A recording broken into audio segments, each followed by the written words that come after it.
பழனியில் நேற்றிரவு பெய்த கனமழையால் வீடுகளுக்குள் மழைநீர் புகுந்ததால் பொதுமக்கள் அவதிக்கு உள்ளாகியுள்ளனர். திண்டுக்கல் மாவட்டம் பழனி சுற்றுவட்டார பகுதிகளில் நெய்க்காரப்பட்டி, ஆயக்குடி, கோம்பைப்பட்டி, கீரனூர் உள்ளிட்ட பகுதிகளில் நேற்றிரவு கனமழை பெய்தது. இதன் காரணமாக ஆங்காங்கே மழைநீர் சூழ்ந்து காணப்பட்டது. இதில் பேருந்து நிலையம், ரயில்வே பீட்டர் சாலை, காந்தி ரோடு, தாராபுரம் சாலைகளில் உள்ள கால்வாய்கள் அடைத்ததால் மழைநீர் செல்ல முடியாமல் சாலைகளில் தண்ணீர் சென்றது.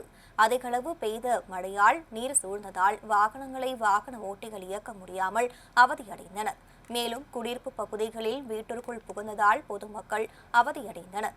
பேருந்து நிலைய சாலைகளில் அதிகளவு தண்ணீர் சூழ்ந்ததால் பொதுமக்கள் கடைகளுக்கு செல்ல முடியாமல் இருசக்கர வாகனங்களை இயக்க முடியாமல் அவதியடைந்தனர்.